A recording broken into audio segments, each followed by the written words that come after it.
Good morning बच्चों। हम पढ़ रहे थे शब्द रूपांतरण वाच्य। कल वाच्य के दो प्रकार हमने पढ़ लिए थे, कृतवाच्य और कर्मवाच्य। कर्मवाच्य की क्रिया में या उनके उदाहरण में हमने पढ़े थे, राम ने चाय पी। राम ने चाय पी। सीता ने दूध पिया। इन दोनों वाक्यों में प्रथम वाक्य में पी, प्रथम वाक्य में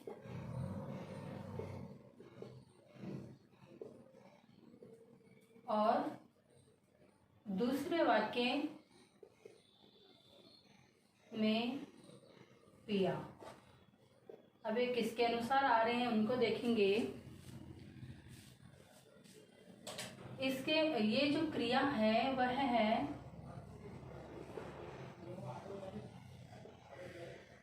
पुल्लिंग एक वचन के साथ,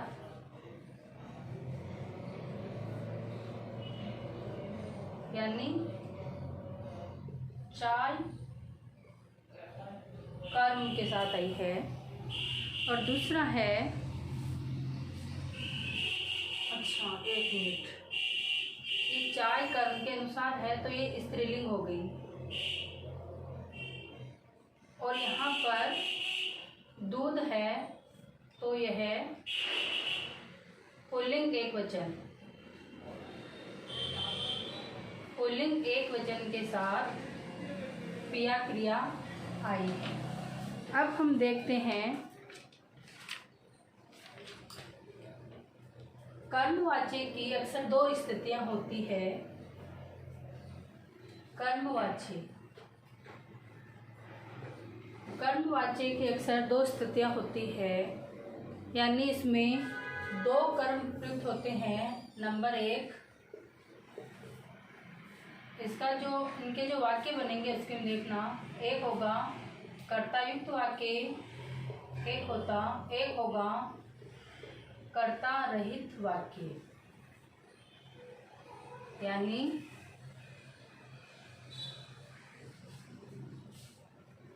हाँ पूरा लिख लो इनको, कर्ता युक्त कर्मवाच्य, कर्ता रहित कर्मवाच्य। अब इनमें क्या होता है, नंबर एक कर्ता युक्त कर्मवाच्य, इसमें हम लिखेंगे कर्ता कारक चिन्ह विभक्ति, पूरा लिख लेना।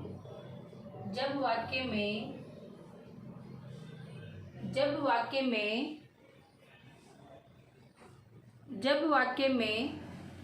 कर्ता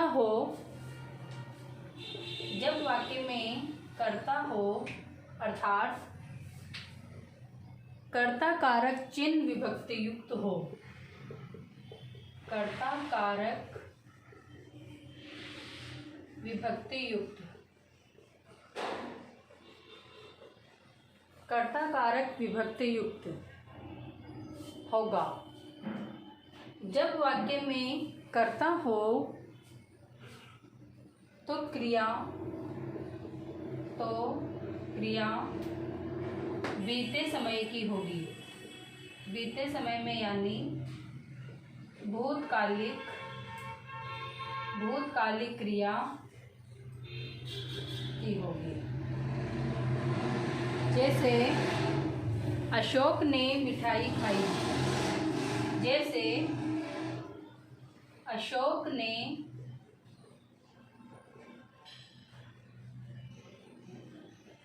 अशोक ने मिठाई खाई। नंबर दो है आशा ने दूध पिया। यहाँ कहने का तात्पर्य यह है कि जब वाक्य में कर्ता होगा तो क्रिया भूतकाल की होगी। अब देखते हैं कर्ता रहित कर्मवाच्य, जहाँ पर कर्ता नहीं होगा। नंबर दो है कर्ता रहित कर्मवाच्य, कर्ता रहित कर्मवाच्य। इसमें क्या होता है, इसमें कर्ता नहीं रहेगा, अर्थात कर्ता रहित कर्मवाच्य में प्रयुक्त कर्म ही प्रत्यक्ष कर्ता के रूप में प्रयुक्त होता है। कर्ता रहित कर्मवाच्य में या इस प्रकार के वाक्य में, इस प्रकार के वाक्य में प्रयुक्त कर्म ही, प्रयुक्त कर्म ही कर्ता के रूप में प्रयुक्त होता है, कर्ता के रूप में प्रयुक्त होता है। ऐसे में क्रिया, ऐसे में क्रिया संयुक्त होगी। यहाँ हमको अंडरलाइन कर लेना है कौन सी क्रिया होगी। ऐसे में क्रिया संयुक्त होगी। जैसे उदाहरण से समझते हैं, एक ओर अध्ययन हो रहा था, दूसरी ओर मैच चल रहा था। एक ओर अध्ययन हो रहा था, दूसरी ओर, ये पूरा वाक्य एक ही है, दूसरी ओर मैच चल रहा था,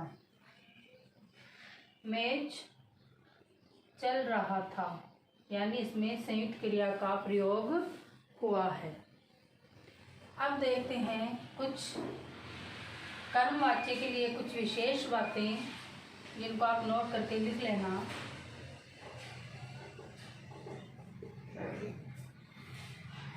क्रिया की पूर्ण स्थिति में क्रियापद का गठन, क्रिया की पूर्ण स्थिति में क्रिया का गठन इस प्रकार होगा, आ ई ए। मुख्य धातु में न जुड़कर, अब ये जो चीजें हैं, यानी मेन धातु क्रिया न जुड़कर, मेन धातु में ये क्रियाएं नहीं जुड़ेगी, उसके तुरंत बाद, उसके तुरंत बाद, उसके तुरंत बाद, उसके तुरंत बाद में प्रयुक्त सहायक क्रिया, उसके तुरंत बाद में प्रयुक्त सहायक क्रिया, हेल्पिंग वर्ब, सहायक क्रिया में जुड़ते हैं। इसको आप नोट आउट ढंग से कर लेना, स्टार लगा लेना, जुड़ते हैं। देखो, क्रिया की पूर्ण स्थिति में क्रिया का गठन आ ई ए मुख्य धातु में न जुड़कर उसके तुरंत बाद में प्रयुक्त सहायक क्रिया में जुड़ जाएंगे या जुड़ते हैं। उदाहरण देखते हैं, जैसे सीता की घड़ी चुरा ली गई, चोर पकड़ लिए गए, चोर पकड़ लिए गए।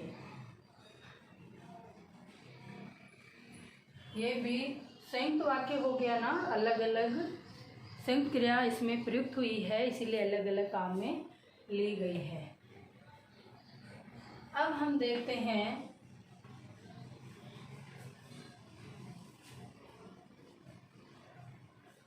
भाववाच्य।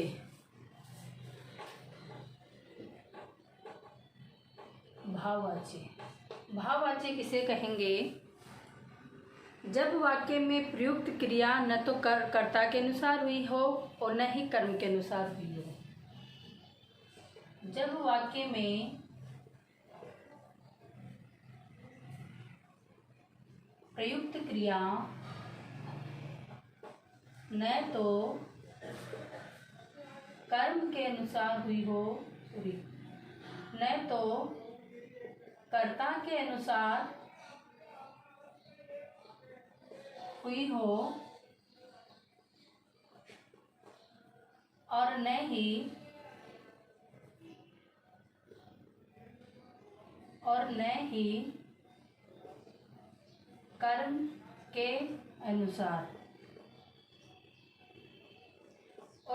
कर्म के अनुसार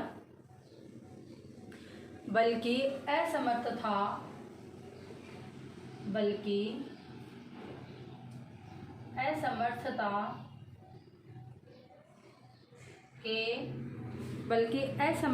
के भाव के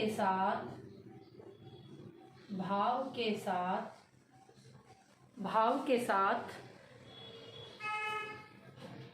तो वहाँ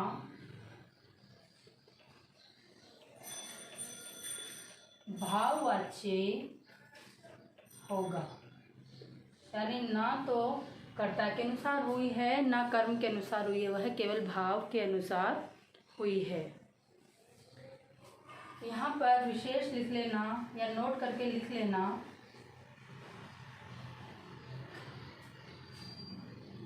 अकर्मक क्रिया का ही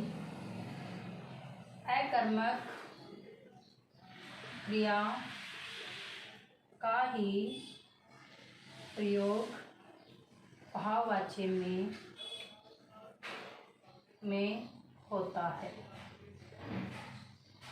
ये ध्यान रखना है कि भाववाच्य में अक्सर अकर्मक क्रिया का ही प्रयोग होगा। इस वीडियो में इतना ही। धन्यवाद।